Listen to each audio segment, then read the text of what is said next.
Howdy neighbors.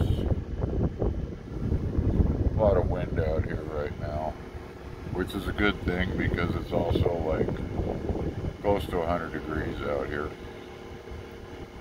So it's kind of a coolish breeze. Anyway, I thought that I mean, I've tried to come up with this video a bunch of different times. And I mean, seriously, I get asked if I'm going to buy another piece of ground. And I would really like to.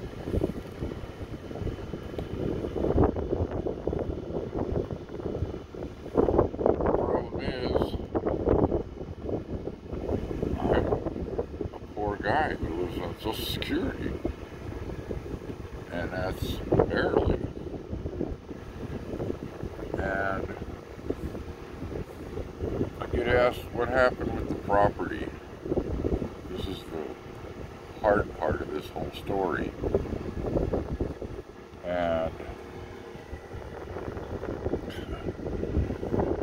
oh yeah, I cut my hair.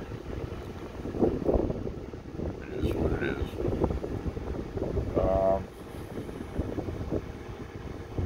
Okay.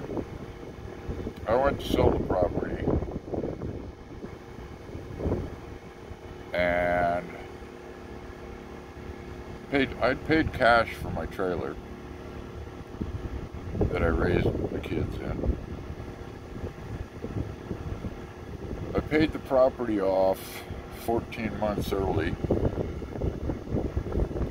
That was due to a casino win.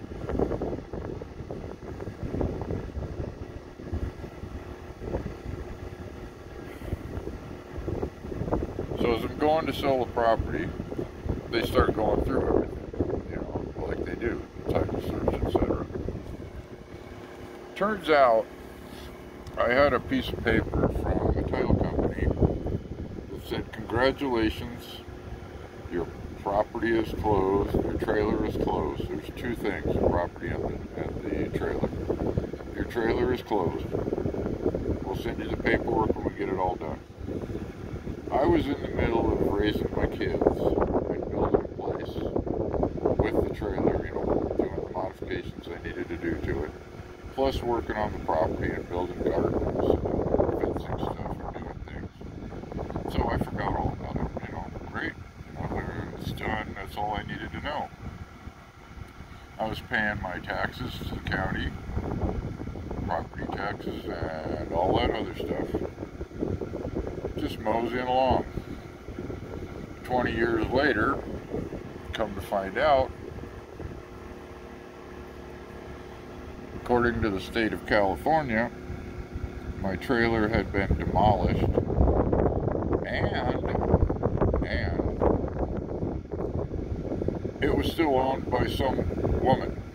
Now, I had bought my trailer from a mobile home lot in Redding, California.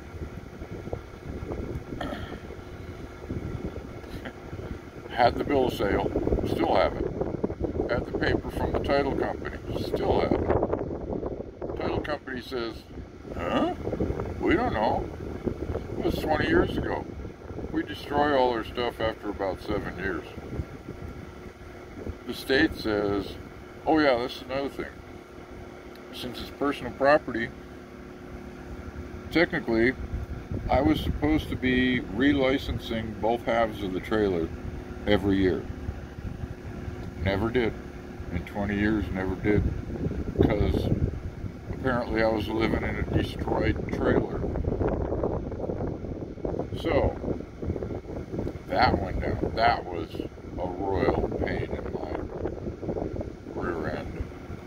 On top of that, at the time, partway through, like 2 years into owning the property, my wife left me. I don't even know how long it was, could have been 3. And I got injured at work, so I was fighting with the company. I was dealing with trying to hold on to my kids as much as I could. I fought for them. And ended up getting custody. But I also, because I wasn't working, because I'd been injured and having to fight with the company, I had limited resources, extremely limited resources. I had to sell my pickup. I had a Ford pickup that I brought down from Washington State that we had been using. I'd had it for, I don't know, 4 or 5 years. And fortunately I had the van, which was my toy. It ran like crap. I had to rebuild it, but I'd already been putting parts aside. I had the motor built, etc. Because again, it was my toy while I was married. It was just going to be for fun.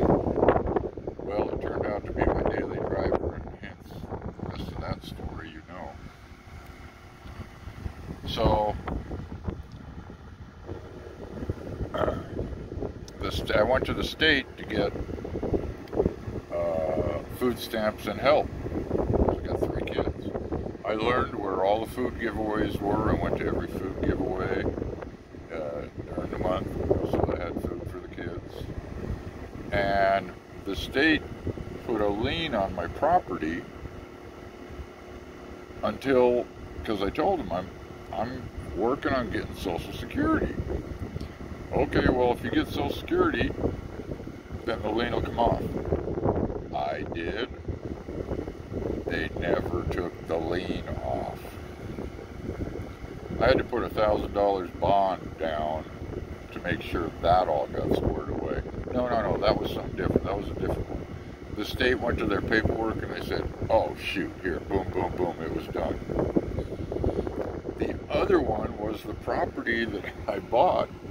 The owner, the lady that I bought it from, actually it was a couple, but her husband died. And they were good people. Paid them off early. She sent me the deed, etc. That was all done and cleared. Well, it turns out they had used the title company to insure the loan. They called it a loan. And according to the title company, it had never been paid off. And according to them, I still owed 10 grand on the property. Ta-da. So I had to put a bond up, $1,000 bond, while they dealt with that.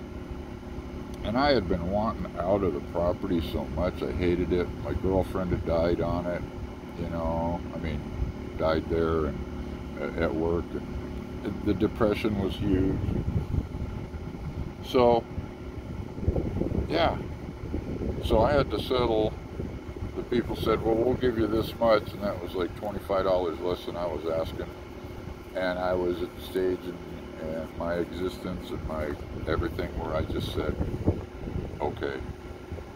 And I got the heck out. The Homeowners Association was messing with me. I mean, yeah. That's why I'm not as rich as everybody thinks, and why I didn't just go out and buy another piece of ground, because I did not have that option. I was able to get this bus that's sitting there behind me, and it's a home. The van is still running great. Matter of fact, Mike lost a heater hose of all things on his van. So I had to run in 2 days ago, pick him up off the entrance ramp that he was, take him to a parts store. We got the parts, brought him back. He got it built, put back together. His rig's running again fine. And then yesterday I ended up towing a guy and his son who were pulling a trailer with a motorcycle on it. So the van's running fine. You know, it gets hot. You know, well, when you're running out there on the highway at 68, 70 miles an hour, even when it's slow down, when you come to the hill and get up to where we are, it gets warm. So I pull off. We're fortunately making home. It cools back down by the time we get to where we're camping. But that's what's going on. I definitely would like another piece of property for sure, but just don't see how I'm going to get it done. But you never know. Anyway, Somebody asked how the kids were doing. They're all doing great. I heard from them on Father's Day. So, look at this hair. Doesn't matter which way I look. Yeah, it gets all sweaty. Okay, hopefully this isn't too windy for everybody. You know, I never know. But I'm sitting underneath. Oh, here, let me turn this around. I'm sitting underneath the air conditioner, which is keeping it about 85, 86 in there. Got the generator running. I was able to trade my 2000 back into, which is just a regular generator, to Harbor Freight. Where you at? It's out there someplace. And I got a 1400 watt inverter generator, same model I had last year. So that's keeping us, you know, keeping it bearable inside the rig. And we're getting ready. I've been waiting on my new tags to show up, a new tag for the bus so we can hit the road, but been having trouble with our mail forwarding company, and it took them well over a week of sitting on everything before they finally got it sent out to me. And here it is, 4th of July weekend, so I won't be able to pick the tags up until probably Wednesday, and even then I'll probably have to stand in a massive line. So, you know, just life. Anyway, that I hope explains some of what happened to me with the property. You know, that's it. Hopefully that answers a lot of questions that people have asked, and yeah, that's why I don't have a piece of ground out here yet.